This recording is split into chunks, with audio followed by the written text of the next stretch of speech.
Hello and welcome to the Accidental Chef Cooking School Cooking Show this morning. My name is Carlos and I'm the Accidental Chef, and this morning we're going to be making Italian wedding soup and a beautiful gourmet salad with our own house balsamic dressing. First off, the Italian wedding soup is it's a very simple soup. Most Sicilian recipes are very simple. So we're going to start I made chicken stock this morning simply by taking a large kettle, filling it with water, and I put a whole chicken in it, and I boiled it, and I'm going to remove the chicken from the stock, and I'm going to put it here, let that cool, and later I will debone that and probably make chicken salad with it, or whatever I need if I need some food. So now I'm going to take the stock, which is a beautiful color, rich color. I boiled it for about 90 minutes, and then I'm going to strain it for my soup. And I'm just going to do like that, so that we strain out the onions. I put onions and celery and salt and red pepper and a little bit of bay leaf. And I took that out, and so I'm straining that. So I've got a nice stock there for to start my soup. I'm going to put a little heat under it, bring it back up to a nice rolling boil. Okay, and we're going to do something a little different. Someone asked me recently at a cooking school if I followed all my recipes always the same every time, because you know it can get a little bit monotonous to always cook the same thing all the time. So what I've done with this recipe, I've changed it up a little, and instead of making my traditional Italian meatballs for the soup, today I've decided to use Italian sausage. Now I went to my grocer and I bought Italian sausage in bulk. That is to say, not in a casing. You hear that lovely beeping? That's the sound. That means that my macaroni, which has been boiling for my soup, is ready. So I'm going to turn that off. And I'm going to turn off my pasta and leave it there. It's a very sturdy pasta. It's called tortellini, and it's a small pasta we're going to put in our soup, so we'll leave it there until we're ready for that. So as my stock comes up, I'm going to take a little bit of this bulk Italian sausage, and I'm going to make about a walnut-sized meatball. And I'm just going to put that in this soup. When you buy it in bulk like that, it's very easy to manage. You don't have to take it out the casing. It's just ready to go. So we do like that. And roll that up like that to a nice ball. Okay, and put that in there. And we're going to watch this make those balls right like that. And there we go.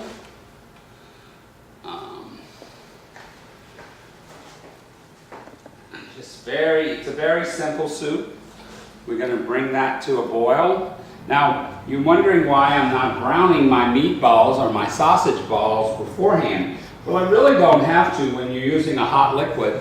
You can use just the meat. My grandmother, and of course my mother, they always brown their meatballs before they put it in their tomato gravy, and it's like, you know, the cardinal rule of making tomato gravy for Italians. But I was in New Orleans one time downtown at this Italian restaurant, which was run by a Greek woman, and I'm sitting there watching her make her tomato gravy, and she starts to put those meatballs into the tomato gravy without boiling it, and I'm like aghast, because I said, well, what are you doing? And she says, well, you really don't have to. So I said, okay, I tried it, but then I went back and I told my old Sicilian aunt that I was not going to brown my meatballs, and she was just sort of mortified by the thought of it. But one of my other aunts, who was an in-law aunt from another Italian family, she kind of piped up in the conversation and said that her mother never browned her meatballs. Well, I have to tell you, since I've done that, it's been quite wonderful, because first thing that happens is you skip that whole step of browning the meatballs. Because when you brown the meatballs, because of course all the oil comes off and it's very nice, but then you've got that pan to deal with and all those things. But this way, it's all in there. And I think with the hot water seals the meat in, along with the nice, all the nice flavors of the meat. Just like that. Very nice. I'm just gonna roll these up like this. Very nice, very nice. This will take about 5 to 10 minutes for it to come to a nice boil and bring those meatballs. When the meatballs are ready, they'll start to float to the top, and that's how you know that they're done. And when you're serving, you want to give each serving about 2 or 3 of these small meatballs, and you want them a nice small size. I'm probably making them a little bigger than normal, but you can just, you want them to be bite-sized, that the person doesn't have to cut them to eat them when they're serving, when they're having their soup. So it's very nice there. Okay.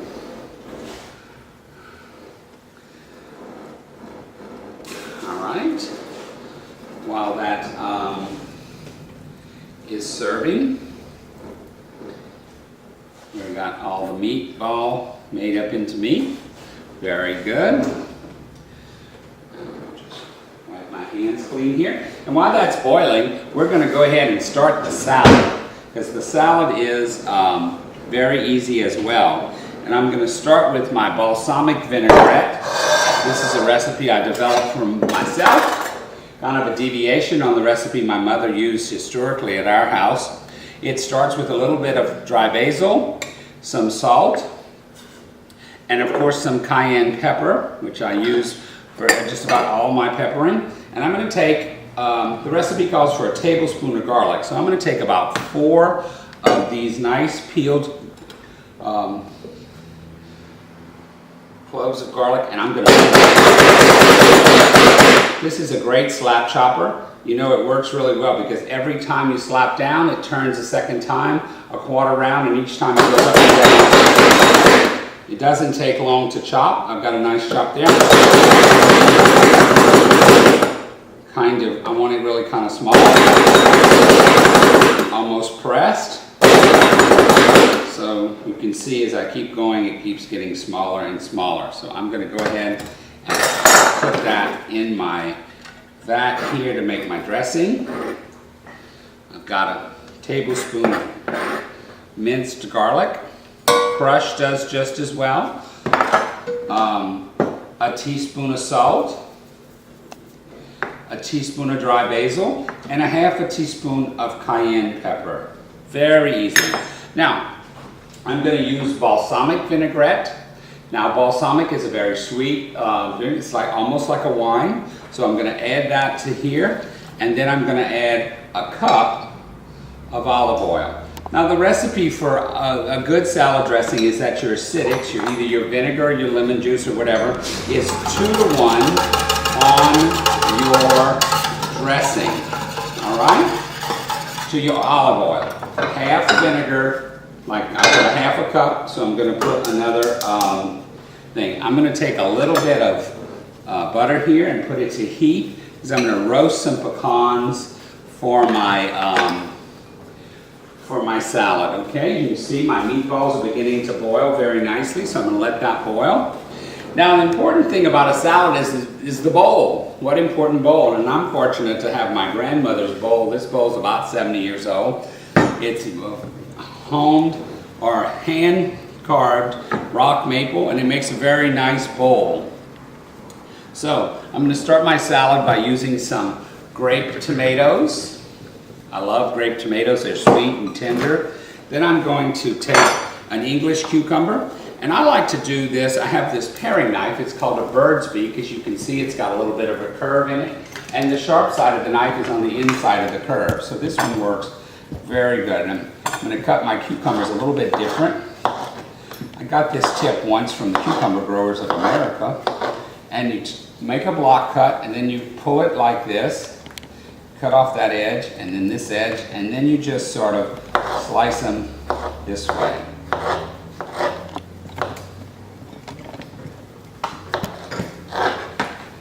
and they almost look like zucchini, and it really changes the way the cucumber tastes. You'll be amazed when you try it how differently it tastes. Okay, put my cucumbers in there, very nice. I've got my butter here with a little bit of olive oil. Turn my fire down to a nice simmer, and I'm going to put some pecans in there and just kind of let them toast in that butter. It fills your kitchen with a nice nutty smell as it cooks. Add that to that. A little bit more cucumber here. Just finishing that up. Okay. We'll take a quick break from that. Now, as my spinach is ready, and all my meatballs have come to the top, I'm going to add leaf spinach. Now, you know, leaf baby spinach is very good. It's very tender, so I'm going to add, it looks like I have a whole bunch, but as you know, when you add spinach, it really cooks down. So I'm just going to add what looks like a pot full, but it's going to cook down and be a nice blended soup. Okay, I'm just going to turn that down to a simmer and let that simmer while this roasts up. Ooh, yummy, yummy. A little salt on that. Yes, indeed. And we're going to let that roast a little while we finish up the cucumbers. Now, to the cucumbers, I'm going to add some nice peppers. Today I picked a nice yellow pepper. As you can see, I'm just carving around the seed pod. A nice red one. The seed pod is staying intact and not getting in my thing. And a nice orange one. This makes the salad not only festive, but these are very sweet and very delicious in your salad. So what I'm going to do is I'm just going to make julienne strips. You can see the knife, how easily it strips these, because I'm using that point, and it just pulls through just like that. Easy, easy, easy. Just pulling that right through there. Okay. Very easy. Once we get them into the julienne strips, we're just going to cut them in half so they're bite size for the eater. And a lot of times we determine how we cut something by how it's going to be consumed. You know, I was a caterer for a year, so a lot of times my customers were eating their food standing up, so they had no use of a knife, so we got in the habit of cutting stuff to make it easy to consume that way. Okay, we got that. Okay, give that a good chop up with my French knife here. Okay, throw that in my salad. I'm going to add a little salt to that. It's going to help that open up, sweat a little to receive the dressing better. Go ahead and turn the pecans off. They smell like they're ready. So, and then I'm going to just take my dressing and add it to my salad. Very nice. Then I will toss that. Really nice. Now, I'm going to leave this just like this. Now, I could leave this for hours with the lettuce on top. I'm going to add a little blue cheese, crumpled blue cheese on the top of that. Notice I didn't mix it into that, I just let it set. Then I'm going to take my pecans and I'm going to sprinkle them over the top, my warm pecans, because they're going to melt the cheese a little. Kind of hear a little sizzle there, and I'm going to pull out the garlic. Thank you for giving that flavor. Check on my soup here. It's doing very well. The soup, you know, is nearly done. So it's a very, very, very simple soup. So now I'm going to add a mixed green to the top of this, like this. These are tender young greens, an array of flavors: spinach, leaf lettuce, radicchio. I think there's some arugula in there. And most of those spring mixes have a nice combination of things, but they're very soft and they wilt very easily. So I'm going to add some romaine to it because romaine is a little stiffer and it'll help the salad hold up. Okay, now this salad will hold like in that with the mixed greens like that for a couple of hours if you have to, so you don't have to toss it. long as the dressing isn't on the lettuce, it's not going to wilt or change. So all that's going to stay just like that. So we'll just leave that until we're ready to serve that. Put this in here. Get rid of my little messy here. Okay. I'm going to take my soup pot from over here and I'm going to bring it over to my stove. And I'm just going to take a nice slotted spoon and I'm going to lift my pasta right out of the pasta pot, okay, right into my soup. Now, I could strain it, rinse it and strain it, and keep it separately. And when I was serving my soup, put the pasta in the bowl and then ladle the hot soup over it and it would warm it up. But this way, I'm going to do it. So I cooked the pasta extra al dente, only about 6 minutes, because I knew it was going to go in the soup. Because when it goes in the soup, it will continue to cook. So our soup is ready. Let me double check the recipe. Yes, yes, yes, yes, yes, yes, yes, yes, yes. So it look like we're ready. And for our salad, we have our mixed greens. We added our dressing. We put in our cucumber, our peppers. We put in our lettuce, and we put in our grape tomatoes. They're so sweet. I just love them. Love them, love them, love them. Okay. Put this back on the big range. And now we're ready. We can serve our soup if we're ready to eat whenever we're ready. It can simmer like that, let those meatballs get good and tender.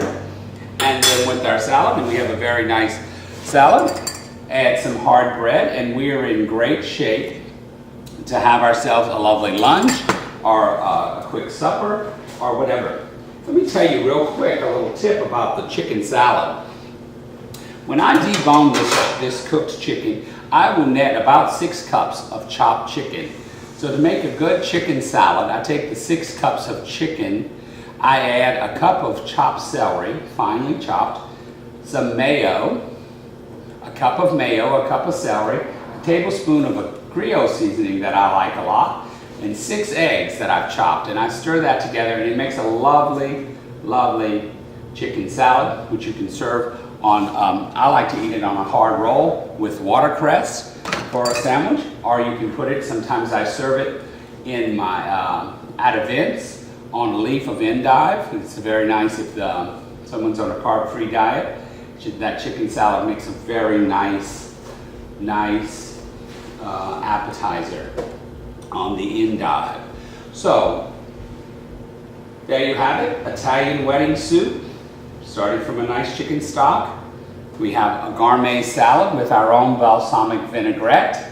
And we have together for that, I'm going to go ahead and toss this. Now, my preference is to toss with my hands. So the idea is to bring up from the middle all the stuff that's in the bottom. That's why you toss in a bowl, because the sides are rounded and it makes it really good. You can see I'm bringing that beautiful mixture up into it. There's still a little warmth in here. I'm feeling it with my hands. But the warmth has melted the blue cheese, so it is making a marvelous kind of creamy dressing. It's just going to be really wonderful with all the, you can see how festive it is with the pecans and the cheese and the yellow and the red and the orange peppers and the red tomatoes. I'm just loving this. It's just wonderful and feels wonderful. Now you can see, since I've done this, I have gotten the some wilt on my lettuce, but that's okay, because if it gets too low in the serving process, I can add some more romaine and bring it up. And I'm going to turn the soup off. The salad's ready, so all we have to do now is serve ourselves some lunch with a nice white wine, and we're in good shape for today. Thank you very much for coming to The Accidental Chef. If you need any of our recipes, you can go to our website, accidentalcooking.com, and we will post the recipes for today's show. Thank you very much, and please join us again. And of course, come to the Accidental Chef Cooking School and learn to cook for yourself. Thank you.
Well, now we're going to enjoy our lunch we made today. You know, I have only one rule in cooking, and it's that you can never have too much Romano cheese. So I'm going to take my cheese plane here today, and I'm just going to add some cheese to the top of this soup, which is really the thing that sets it.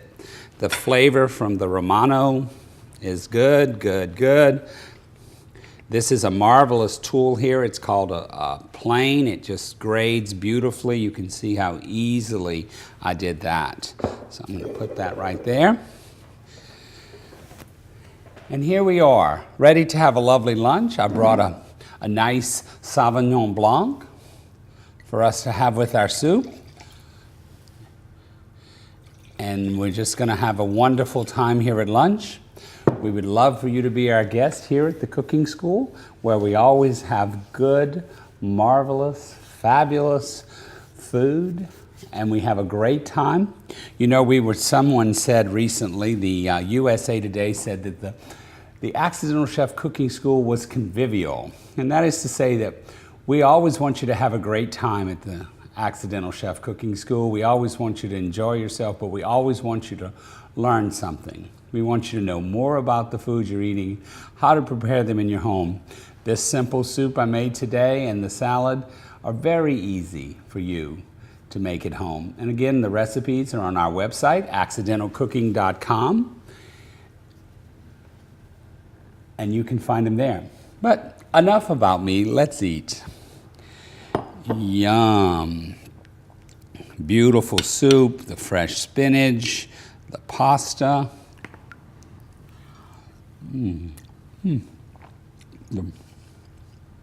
The flavor is just remarkable. The meatballs have infused in the chicken stock a marvelous flavor of that fennel. You know, it's fennel that makes Italian meatballs Italian meatballs. So again, come be our guest at the Accidental Chef Cooking School.